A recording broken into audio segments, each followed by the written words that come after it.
لله في الآفاق آيات لعل أقلها هو ما إليه هداك، ولعل ما في النفس من آياته عجب عجاب لو ترى عيناك. والكون مشحون بأسرار إذا حاولت تفسيرا لها أعياك. قل للطبيب تخطفته يد الردى يا شافي الأمراض من أرداك.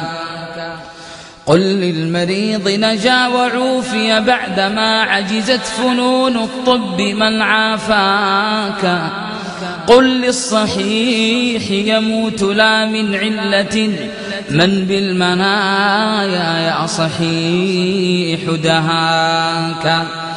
قل للبصير وكان يحذر حفرة فهوى بها من ذا الذي أهواك.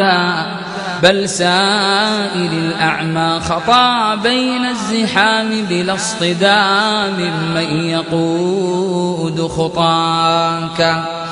قل للجنين يعيش معزولا بلا راع ومرعى ما الذي يرعاك.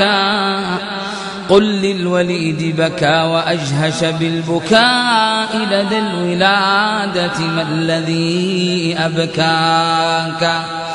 وإذا ترى الثعبان ينفث ثمه فاسأله من ذا بالسموم حشاك. واسأله كيف تعيش يا ثعبان أو تحيا وهذا السم يملأ فاك. واسأل بطون النحل كيف تقاطرت شهدا وقل للشهد من حلاك. بل سائل اللبن المصفى كان بين دم وفرث ما الذي صفاك. وإذا رأيت الحي يخرج من حنايا ميت فاسأله من أحياك. قل للهواء تحسه الأيدي ويخفى عن عيون الناس من أخفاك. قل للنبات يجف بعد تعهد ورعاية من بالجفاف رماك. وإذا رأيت النبت في الصحراء يربو وحده فاسأله من أرباك. وإذا رأيت البدر يسري ناشرا أنواره فاسأله من أسراك. واسأل شعاع الشمس يدنو وهي أبعد كل شيء ما الذي أدناك. قل للمرير من الثمار من الذي بالمر من دون الثمار غذاك. وإذا رأيت النخل مشقوق النوى فاسأله من يا نخل شق نواك. وإذا رأيت النار شب لهيبها فاسأل لهيب النار من أوراك. وإذا ترى الجبل الأشم مناطحا قمم السحاب فسله من أرساك.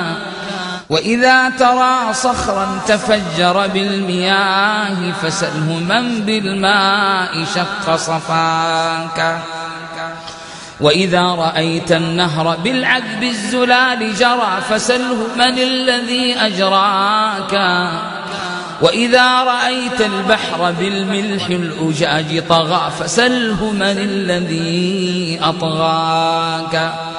وإذا رأيت الليل يغشى داجيا فاسأله من يا ليل حاك دجاك. وإذا رأيت الصبح يسفر ضاحيا فاسأله من يا صبح صاغ ضحاك. هذه عجائب طالما أخذت بها عيناك وانفتحت بها أذناك. يا أيها الإنسان مهلا ما الذي بالله جل جلاله أغرى.